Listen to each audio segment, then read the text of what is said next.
안녕하세요, 중수들입니다. 오늘은 7월 20일 화요일 장 마감이고요. 오늘은 코스피 0.35%, 코스닥 0.59% 하락 마감하였어요. 시장은 이 델타 변이 코로나를 이제 걱정한다.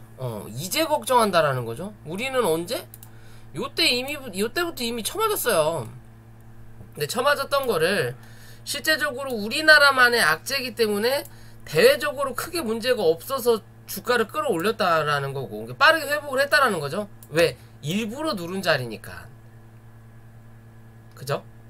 우리나라만 영향을 받았거든요. 근데 이제서야 대외적으로 델타 변이에 대한 문제점을 야기를 하고 있는 자리예요. 시장 자체가. 그만큼은 이 금리 인상에 대한 악재는, 인플레이션에 대한 악재는 어느 정도 수그러들었다라는 내용인 거죠. 결국에는 이렇게 물 밑에 코로나, 금리 인상, 요런 애들이 이렇게 둥둥 있다가 얘가 살짝 올라왔다가 쏙 들어가니까 뭐가 올라왔다 풍 빠지면은 이제 물살이 흔들리잖아요. 그러면서 얘가 기어 올라온 거예요, 이렇게. 계속 그런 시장이다. 뭔가 요거를 덮을 만한 긍정적인 호재 뉴스가 나오기 전까지는 그런 흐름이 나타날 수 있다라는 거고요. 자, 어찌 됐든 오늘 그래도 시가 대비해서는 양봉이 나왔어요. 양봉이 나왔고 이 시간대별 투자자를 보더라도 코스피는 역시나 우리나라의 개관이 받아줬고요. 한국의 증시는 코스피뿐이 없다라고 생각하는 우리의 개관님들이 받아주셨고, 그에 비해서 코스닥은 외국인이 받았어요. 누가? 개관은 팔고요. 코스닥은 우리나라 시장에 없어도 된다. 잡주들은 꺼져라 라고 하면서 개관들은 끊임없이 팔아 제끼고 계시는 부분이죠. 그걸 이용해서 주가의 위아래 변동폭을 외국인이 만들고 있다라는 거고. 그럼 오늘 시장을 보면 오전까지만 보더라도 확실히 코스닥이 빨랐다. 코스닥이 이 하락폭을 빠르게 복귀를 했다라는 거고, 그 이유는 왜냐? 실제적으로 추세를 만드는 게 외국인인 거고, 바닥을 잡는 게 기관이에요. 특히 금융투자라고 할 수 있죠. 바닥을 잡는 건 기관, 추세를 만드는 건 외국인. 종목으로 따졌을 때는 기관이 섬접하고 있는 중소형주가 좀 강하게 가는 경우가 있지만, 지수적인 경우, 즉 지수는 대형주 위주로 지수가 판명이 되니까 그런 위주로 볼 때는 그 대형주, 지수를 움직일 수 있는 대형주의 추세를 만드는 건 누구나 무조건 거의 대부분이 외국인이에요. 기관은 그냥 중간에서 받아주는, 올라왔다 누를 때 눌림목을 받아주는 그런 역할만 대부분 하거든요. 그러다 보니까 처음에 빠질 때는 외국인이 코스피를 팔고 기관이 받으니까 처음에는 코스피가 더 잘 빠지는 거예요. 그러다가 어느 정도 빠지고 나서 외국인의 매도세가 어느 정도 약해지면 기관이 받아주는 흐름에 따라서 옆으로 횡보한다라는 거고, 그에 비해서 코스닥은 외국인이 들어오면 빠르게 올라온다. 빠르게 올라오는데 기관은 팔아댄다. 그러면 당연히 추세를 만드는 외국인이 사면 살수록 주가는 올라간다. 아무리 기관이 팔아대도. 대신 이 외국인의 매수세가 떨어지면 주가가 더 빠르게 곤두박질한다라는 거예요. 왜? 여기서 샀던 물량을 외국인이 여기서 강하게 던진다라는 거예요. 근데 그거를 기관이 안 맞는다 그러죠. 기관은 여기서도 매도세, 여기서도 매도세, 여기서도 매도세인 거예요. 그러니까 여기서는 양매도가 나와버리니까 더 빠르게 빠진다라는 거예요. 그죠? 여기서 산 물량을 여기 다 던져버렸죠. 다 던지고 결국엔 여기서 여기 올라오는데 여기서 판 물량의 2배를 여기서 사줬어요. 오늘의 흐름이 그렇다. 코스닥의 흐름을 보면 아침부터 쭉 물량 들어와서 그죠? 600억 정도 샀다가 그 뒤로 쫙 팔아요. 다시.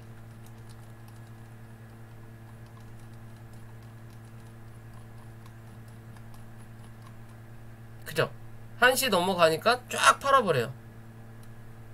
그래서 주가를 누른다라는 거죠. 1시 반까지 쳐 눌러놓고 그리고 다시 쫙 당기면서 그 이상을 매수를 해갖고 올린다라는 거죠. 그죠?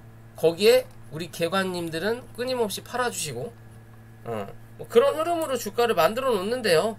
자, 어찌됐든 일단 시장은 바닥 대비해서 반등을 하는 그림이었고 코스피도 3200 여기 말씀을 드렸던 부분이죠. 여기까지 시가가 형성이 되니까 말 그대로 시가가 이 밑에서 형성이 안 되니까 이 위로 치는 거예요. 그러면 이제 내일 혹여나 대외적인 부분으로 인해서 이 지금 현재 시장이 출렁이는 부분이기 때문에 우리 개별적인 이슈가 아니라 그렇다면 혹여나 미국 시장이 더 빠지는 흐름이 나타나면서 한국 시장에도 영향을 준다면 갭이 떨어진다면 뭐다? 한 차례 더 누를 수 있다라는 관점으로 보셔야 돼요.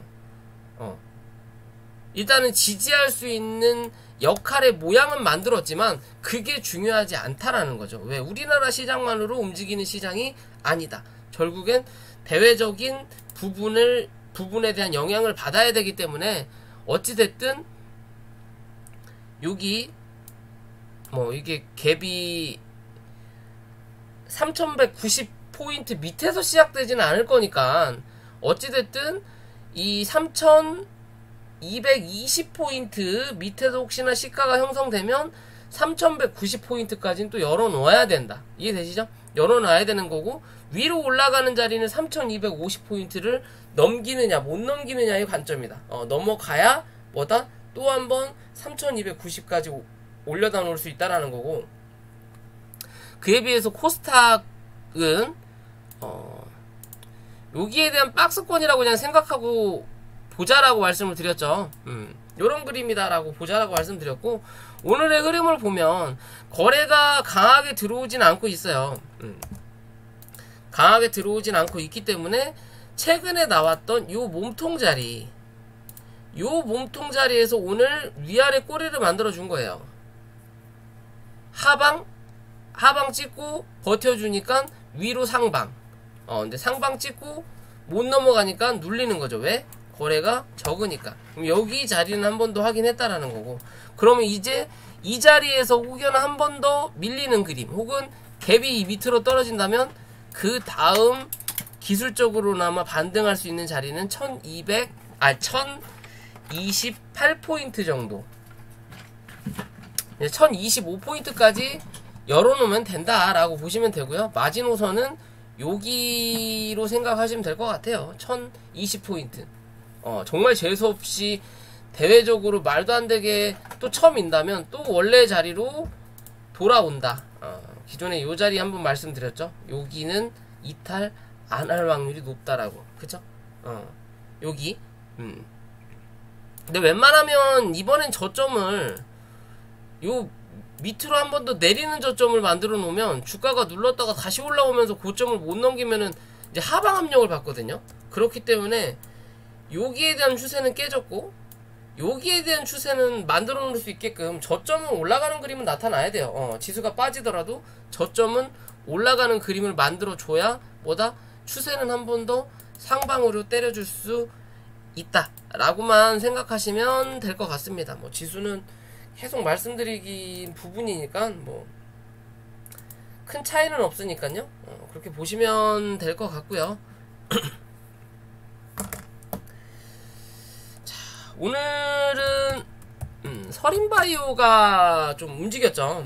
기존 영상에서 제약바이오를 계속 말씀을 드리면서 굳이 누를 필요가 없는 자리고 여기 얘 같은 경우는 여기에서 몸통을 위아래로 만들었다고 말씀을 저번에 드렸죠. 저번 영상을 보시면 아시겠지만 여기까지 밀릴 수 있다. 그죠? 딱 그 자리까지 밀리고 나니까 주가를 한번 빵 하고 점핑을 시켜요. 근데 문제는 굳이 이렇게 눌러놓고 점핑을 이렇게까지 시킬 거라면 여기서 반등을 했었어야 돼요. 그래야 뭐다? 윗꼬리가 아니라 몸통으로 남아남는 자리가 나와요. 근데 일부러 쳐 누를 거 다 눌러가지고 저항을 만들어 놓은 다음에 주가를 펌핑시키면 상한가를 가지 않는 이상 무조건 뭐다? 맞고 윗꼬리 단다라고 보시면 돼요. 결국엔 밑에서 잡았던 사람 혹은 여기서 버텼던 사람이 본전가 위로 올라오거나 본전가 근처로 오니까 뭐다? 손절하거나 수익 실현을 하고 나가는 그림을 만들어주게끔 하는 거예요. 지금 형상은. 이해되시죠? 그런 그림으로 주가를 만들었다가 결국엔 다시 한번 눌러서 위협적인 모양을 만들어 놨다라는 거고요.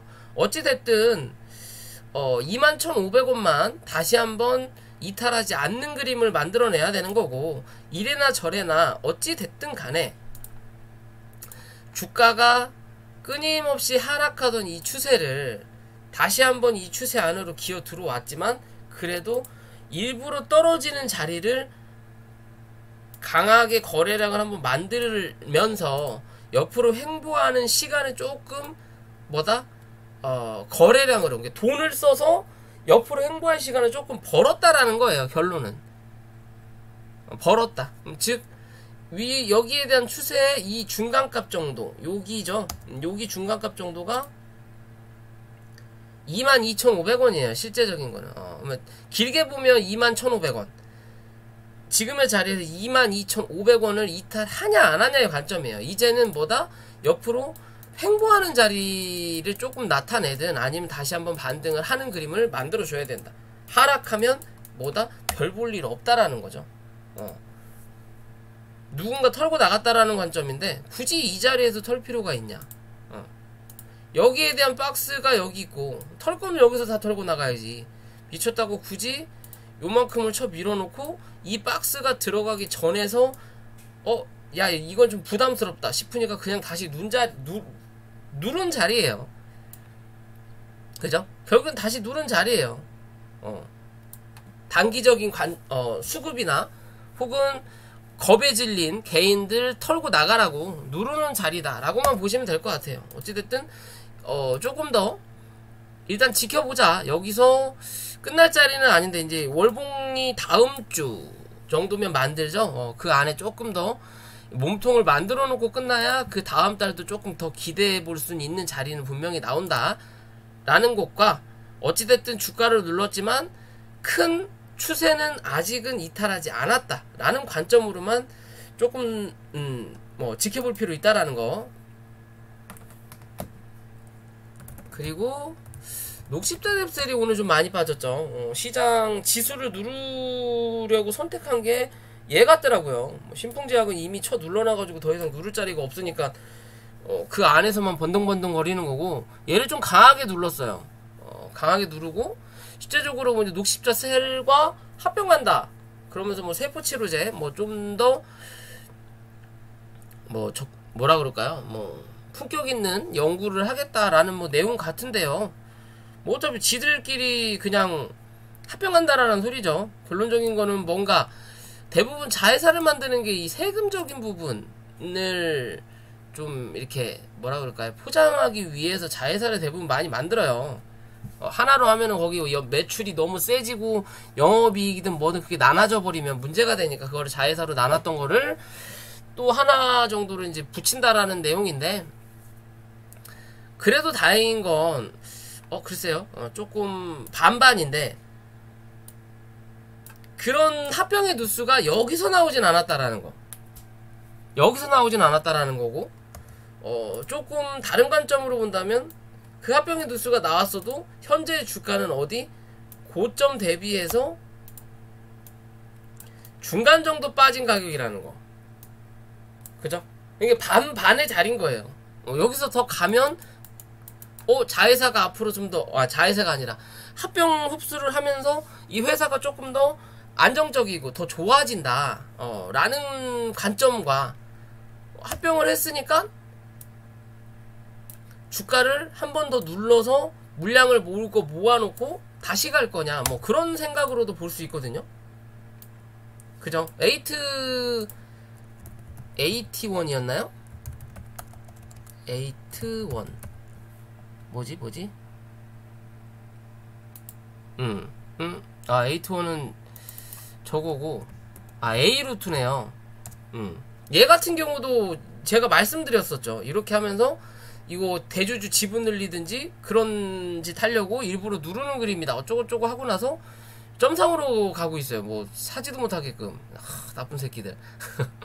어찌 그런데 자, 어찌됐든 이 녹십자 넵셀은 지금의 자리가 그렇게 괜찮진 않아요.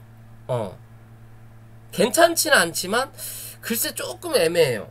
조금 애매한데 실제적으로 얘는 98,000원은 절대 이탈하면 안 된다.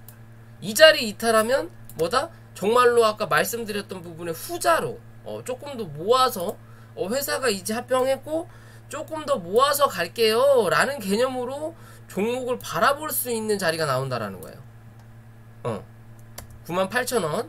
그럼 지금은 요 안에 이제 갇혀있는 자리인데 어떻게 보면 저점을 만들어 놓고 이 저점을 높여가는 그림을 좀 만들어 주다가 그러면서 고점도 높여가는 그림을 만들어 주다가 결국엔 주가를 눌러버리고 구름대 밑에서 거래가 안 들어오니까 밑에서 어정뛰다가 다시 한번 뚫고 올렸다가 다시 넣는 자리거든요. 뭐 어떻게 보면 매물을 소화할 수도 있는 자리긴 한데 그런 흐름을 나타내려면 98,000원 이탈하면 안 된다라는 거고, 그리고 웬만하면 지금의 자리에서 유지가 나와야 된다라는 거겠죠. 그러면 결국에는 앞자리 10만원은 사수해야 된다라는 관점인 거고, 그렇지 않다면 요 자리를 지워버리고 기존에 이런 자리는 지워버리고 이런 관점에서만 보면 어깨 만들어 놓고 머리통 만들어 놓고 어깨를 만드는 그림처럼 모양을 만들어 놓고 지금 누르고 있는 자리예요. 그럼 기존에 한번 올렸다가 눌렀던 자리가 여기란 말이에요. 그럼 이 자리가 10만원이죠 딱. 그럼 웬만하면 10만원 이탈하지 말아야 돼요. 이 자리에서는 못해도 지지 받아야 된다. 아니면 조금이라도 올라가는 추세를 만들어줘야 된다라는 거죠. 내일은 무조건 기술적으로라도 반등이 나와야 되는 자리라는 거예요. 그게 아니라 내일 한 번 더 눌러버리면 98,000원 부근에서는 지지가 무조건 나와야 이 박스, 이 구름대 안에서라도 당분간은 움직이면서 이 하방 압력을 조금 덜 받을 수 있게끔 그런 흐름을 좀 보여줘야 된다라는 거예요. 뭐 시장이 좋지 않아서 빠졌다라고 볼 수 있는 그림인데 구름대를 들어왔다 다시 빠져 나오자마자 그냥 오늘 구름대 안으로 집어넣었어요. 그러니까 당연히 매도세가 강할 수밖에 없다라는 거고, 못 나가게 하려고 그냥 구름대로 시가를 형성시켜 버렸어요. 이 위에서 형성이 됐으면 그래도 한 번은 더 올라오고 나서 눌릴 텐데 그런 그림이기 때문에 그런 부분만 조금은 조심하자. 이해되시죠? 그런 부분만 크게 하락하는 그런 모습만 나타나지 않는다면 어찌됐든 다시 한번 이 자리로 확인하러 올라온다라는 거고, 이 자리를 넘겨야만이 이 윗자리도 다시 기대해 볼 수 있는 자리의 흐름이 나타나요. 월봉 아직 크게 나쁘진 않아요. 주봉도 아직까진 나쁘지 않아요. 그렇기 때문에 10만원은 웬만하면 사수해야 된다. 그 자리가 깨지고 나면 주봉의 모습이 조금씩 틀어질 수 있는 자리다. 뭐 아니면 도가 될 수 있는 자리까지 현재는 왔다라고만 생각하시면 돼요. 지금은 왔다. 여기서 돌려놓으면 상관없는 거고, 안 돌려놓으면 뭐다? 한 번은 더 눌러야 되는구나 라는 관점으로 봐야 된다라는 거예요. 이해되시죠? 그러니까 바닥일 수 있고 아니면 눌릴 수 있고 둘 중에 하나다. 현재의 자리는 뭐 그런 관점으로 봐야 되는 거고요. 자, 오늘 간만에 덱스터가 움직였는데 간만이 아니라 꽤 많이 올라왔더라고요. 뭐 얘는 현재 이 메타버스 관련된 종목으로 좀 붙어서 올라가는 것 같더라고요. 메타버스 관련주들이 오늘 좀 많이 움직였죠. 알첼 처음에 자이언트 스텝이 대장을 하다가 알체라로 바뀌고, 그다가 에이트원이 가고, 그리고 또 뭐예요? 선익 시스템도 가고, 대신 선익 시스템 윗꼬리를 좀 많이 달았죠. 왜? 걔는 바닥에서 많이 올라왔던 종목이라. 그래서 지금 현재는 이 순환매가 일어나는 거예요. 종목 안에서, 즉 테마 안에서 순환매가 일어나야 그 테마가 오래 간다. 항상 대장하던 애가 계속 대장을 고집하면 그 테마는 오래 못 가요. 돌아줘야 된다. 여기 있던 개인이 이쪽으로 또 옮기고 그런 식으로 좀 수급의 변화를 좀 줘야 될 필요가 있기 때문에 그런 관점으로 보면 되고요.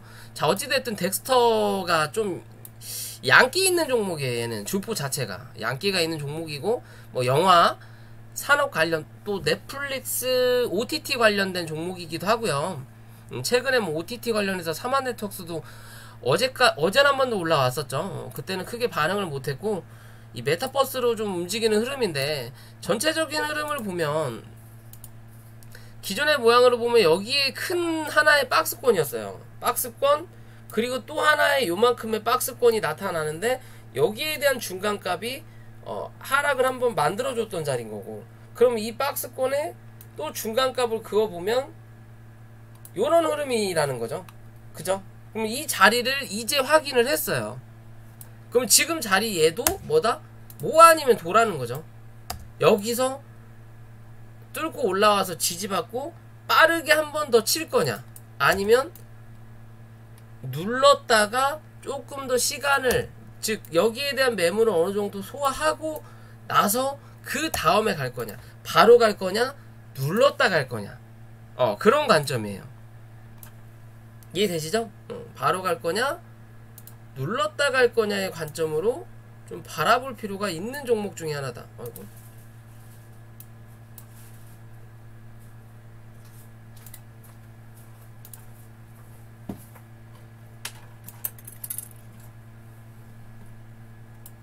이런 관점인 거죠. 요 박스권 아니다. 여기 바로 갈 거냐 눌렀다 갈 거냐 라고 보시면 되고요. 여기 이렇게 중간값이 8,900원이고 여기에 또 중간값을 그어보면 1,300원 정도가 나오죠. 그러면 만약에 바로 안 가고 눌렀다 갈 때는 10,000원 위에서만 지지하는 흐름이 나오면 뭐다? 결국엔 이 자리를 한번 뚫고 올라선다라는 관점으로만 보시면 돼요. 뚫고 올라선다. 관심을 좀 가져볼 필요가 있어 보인다. 어찌됐든 물리더라도 메타버스 그리고 넷플릭스 OTT 관련이라면 뭐 넷플릭스가 조금 더 이제 뭐라 그럴까요? 예전에 비해서 조금 떨어지긴 했지만 그래도 아직도 코로나가 코로나가 계속 발생되는 사회에서는 집에 있는 시간이 많아진다라는 거고 그러면 뭐 영화든 뭐든 영화관의 개봉보다 넷플릭스로 개봉하는 경우가 지금 훨씬 많아지고 있죠. 근데 이제 그거를 좀 노리고 뭐 티빙이든 뭐 또 뭐예요? 디즈니든 뭐 그런 애들이 이제 치고 올라온다라는 거 차이지. 그래도 성장은 분명히 할 수 있다라는 거고 메타버스에 대한 성장력은 무궁무진하다 라고만 본다면 지금의 자리에서 혹여나 눌리더라도 관심을 가져볼 필요는 분명히 있는 종목이다. 아직 정배열도 안 됐어요. 얘는 이제 정배열을 만들어가고 있는 자리이기 때문에 바로 가기보다는 눌렀다 갈 확률도 분명히 있어 보인다라는 관점으로 좀 보시면 되고요. 후발주죠. 먼저 간 놈보다 아직 많이 가지 못한 놈 위주로 관심을 가져보는 게 더 낫다. 어차피 가야 될 테마라면. 이해되시죠? 그런 관점으로 보시면 되고요. 옴니시스템이란 종목인데 최근에 전력량으로 인해서 주가가 좀 펌핑하는 종목 중에 하나예요. 전력량 얘기가 나오면서 계속 음봉으로 누르더니 다음날 양봉으로 눌러놨죠. 결국엔 누군가 붙어있다라는 관점인 거고 얘들은 어떻게 보면 이 세력이 돈이 없는 애들일 수도 있어요. 돈이 없는 애들이라서 여기에 대한 매물을 밑에서부터 치고 올리면 되는데 그러려면 거래량 돈이 많이 들어가니까 적은 돈으로 갭 띄워놓고 거기서 계속 매물 테스트를 해줘 버렸거든요. 그래서 2번이나 그죠? 그리고 나서 빵 하고 뚫어준 자리예요. 그러면 어찌됐든 여기에 대한 매물을 어느 정도 소화한 자리가 나온 거고 그럼 여기에 대한 고점도 이렇게 자리 잡아 본다면 이 위에서 조정을 받는 건 뭐 나쁘지 않다. 긍정적인 흐름인 거고 올해 이 무더위가 무시 못할 거다라는 얘기가 계속 나오죠. 전력 양도 부족할 거라는 얘기도 좀 나오고 있고 장마는 뭐 온 거 같지도 않고 끝났고 그죠? 그럼 기존의 흐름을 보면 6월달, 7월달, 지금 7월달이죠? 얘는 좀 빠르게 움직였었네, 이때. 이때가 5월달. 그죠? 5월, 6월달 되면 움직이는 종목 중에 하나예요. 계절 테마라고 볼 수 있는 거죠. 뭐, 신일전자와 동일하게 계절 테마라고 움직일 수 있는 거면, 그 계절 테마의 관점으로 봤을 때, 최근에 무더위가 갈수록 무더위는 더 강해지잖아요. 그만큼 오존층이 파괴되고 환경오염에 대한 문제 때문에 그렇기 때문에 이번에는 못해도 요런 자리는 한번 기대해 볼 수 있는 종목 중에 하나지 않을까라고 저는 봐요. 어찌됐든 1차적으로 올라올 수 있는 자리까지는 한 차례 올라왔고 3,800원. 그리고 나서 어제 오늘 뭐 소나기가 조금 내리면서 조금은 무더위가 같다라고는 못하지만 좀 덜 더웠죠. 주말에 비해서 덜 더웠다.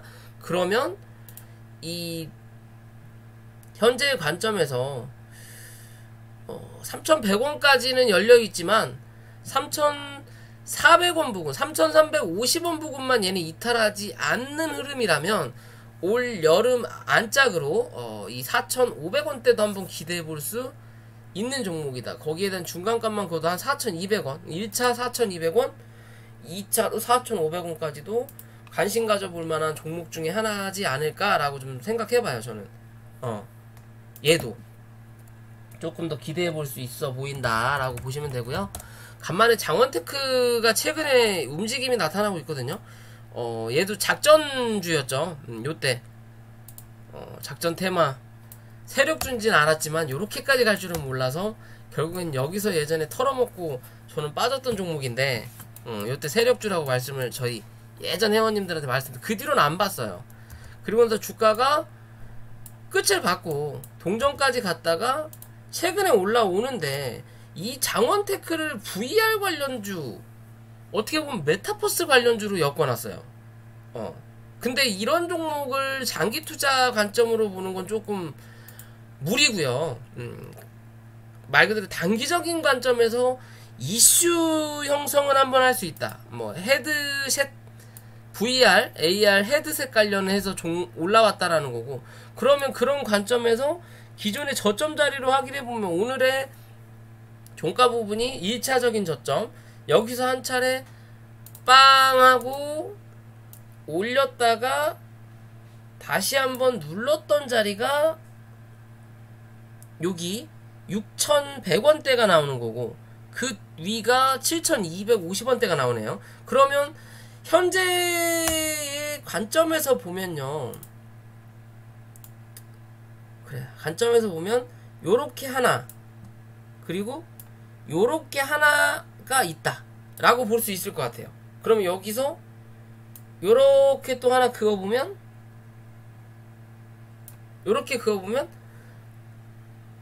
대략적으로 박스가 하나 둘 세 개가 나와진다라는 거거든요. 그럼 지금 여기까진 도전을 한 거예요. 그럼 여기서 한 번 더 눌렀다가 갈 거냐, 아니면 위로 올라타면 어찌됐든 6,000원 정도까지는 기대해 볼 수 있는 자리는 분명히 나올 수 있는 종목이다 라고 생각해 볼 수 있을 것 같아요.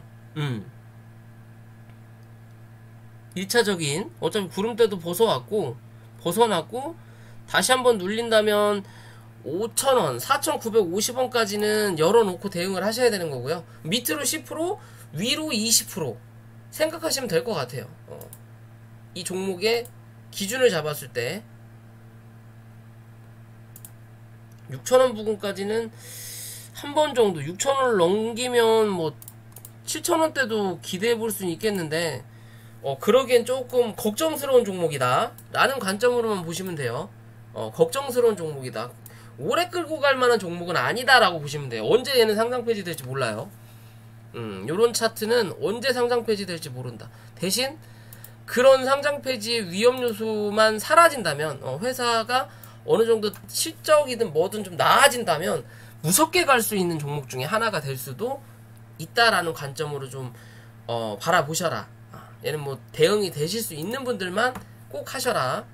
주린이 분들은 이런 종목 건드시는 거 아니에요.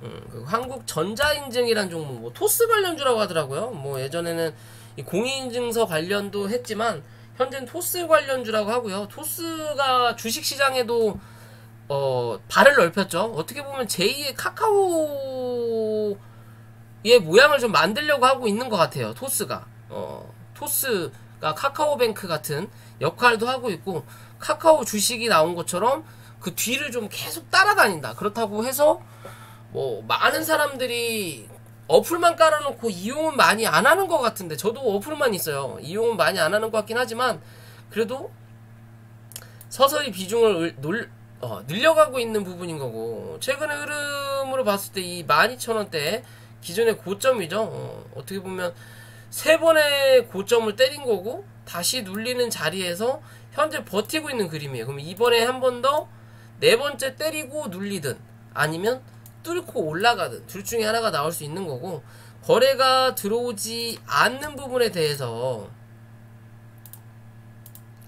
여기에 대한 매물을 지금의 자리는 소화하는 과정이라고 보시면 돼요. 왜? 거래가 빵 하고 터졌는데 적게 터졌으니까 일단 요 자리 확인하고 매물을 소화하고, 거래가 이제는 이 이상만 붙으면 빵 하고 치고 올릴 수 있다라는 거거든요. 그럼 단기적인 관점에서 얘는 9,800원만 이탈하지 않으면 되는 거고요. 장기적인 관점으로 보더라도 9,250원만 이탈하지 않으면 어찌됐든 이 12,000원을 한 번 더 확인하러 올라온다라고 보시면 돼요. 그런 관점에서 차트를 바라볼 필요 있다라는 거고, 파미셀이죠. 하여튼 좀 지겨운 종목 중에 하나예요. 얘도 진짜 지겨운 종목 중에 하나다. 최근에 이 코로나 관련된 종목들이 움직이면서 얘도 좀 이번에 좀 도약을 해주나 하는 부분이 없잖아 있는데, 좀 올라가다가 결국에는 말씀드렸던 2만원 부근이 관건이다라고 말씀드렸죠. 그 2만원 부근을 넘지 못하고 결국엔 다시 누르는 자리예요. 이래나 저래나 밑에서 올라오던 장기평선이 역배열이 돼서 밑으로 깔려서 캔들을 올려놓는 자리이기 때문에 이 이평선을 한번 밟아야 될 수도 있다. 그럼 17,500원까지는 열어둘 수 있는 종목인 거고요.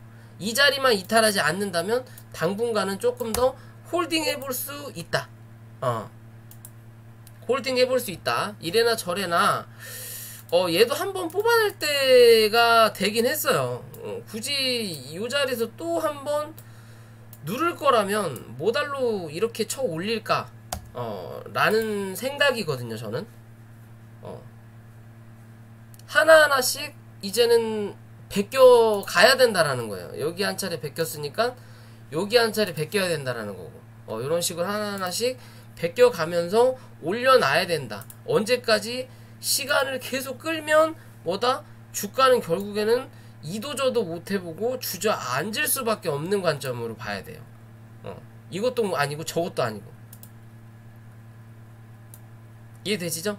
이 주봉상에 보면 이 구름대를 벗어나려고 노력은 하는데 매수세가 안 들어오니까 계속 이 고점을 못 넘기고 이 모양 이 꼴로 계속 버티고 있는 자리가 나오는 거예요.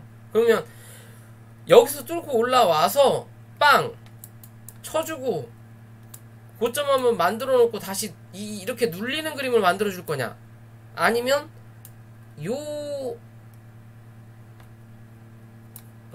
모습으로 욕은 하지 않아야겠죠? 요 모습으로 움직이다가 뭐 주저앉든 넘어가든 할 거냐인데, 솔직히 이 모습으로 움직일 거라면 별 볼 일 없다라는 거예요. 또 한 2-3개월이 그죠? 그렇지 않으려면 뭐가 됐든 이제는 좀 뚫고 가자. 벌써 세 번째 때리고 있다. 3개월째 고점을 때리고 있다라는 거예요. 이 구름대 상단을. 그럼 이번 네 번째는 좀 뚫고 가자. 다음 주에라도 좀 뚫고 가자 라고 생각해 볼 수 있는 차트의 모양이다. 그렇게 생각하시면 될 것 같고요. 마지막으로 디지털조선. 최근에 정치 테마주가 못 움직이죠. 시장 방향이 아직까지는 위로 갈 자리라서 그렇고요. 윤석열 장모 들어가고 어쩌고 저쩌고 얘기 나온 뒤로 좋은 얘기가 사실 나오진 않아요. 그러면서 뭐 이제 밑에서 이재명 씨가 계속 치고 올라오고 있고, 잃을 게 아직은 많다라는 거죠. 왜? 얘가 저거니까 설문조사에서 우위를 다루고 있다 보니까 잃을 게 많다라는 거고.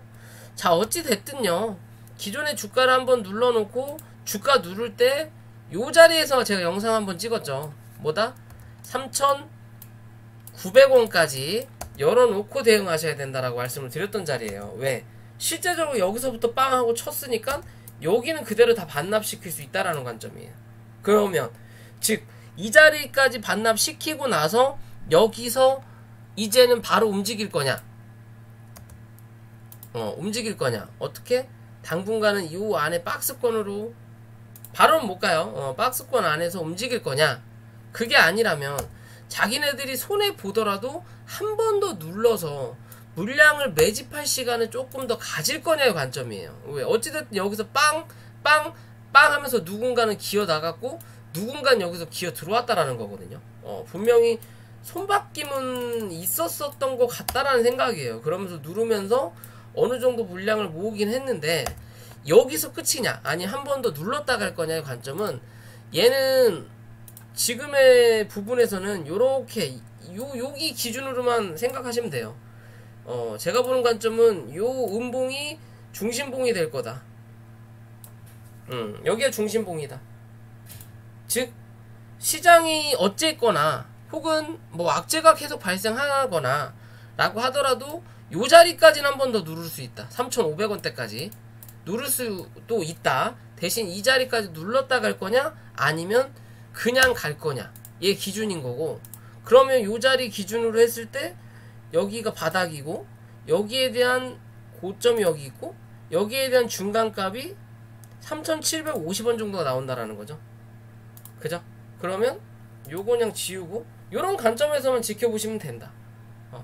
즉 지금부터는 슬금슬금 모아볼 수 있는 자리다라는 거예요. 1차, 2차, 3차 여기서 못 가? 그러면 이제 손절해야죠 뭐. 그죠? 그래도 밑으로 10%밖엔 손절 부분이 안 된다. 근데 뭐 중간중간 물타기 하니까 결국에는 5%도 안 된다라는 소리겠죠?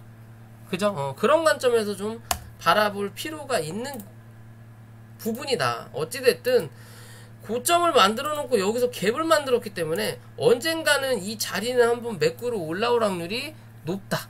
누군간 여기서 들어왔을 거고, 누군간 여기서부터 들어왔을 거고, 누군간 여기서부터 들어와서 여기서 팔았을 거고, 누군가 여기서 들어왔는데 여기서도 못 팔고 결국은 여기까지 들고 있을 수도 있는 거고, 즉 여기에 대한 공간은 언젠간 매꾸로 올라온다 라고 생각하시면 될 것 같습니다. 자, 오늘 영상은 여기까지고요. 영상이 도움이 되셨다면 구독과 좋아요 부탁을 드릴게요.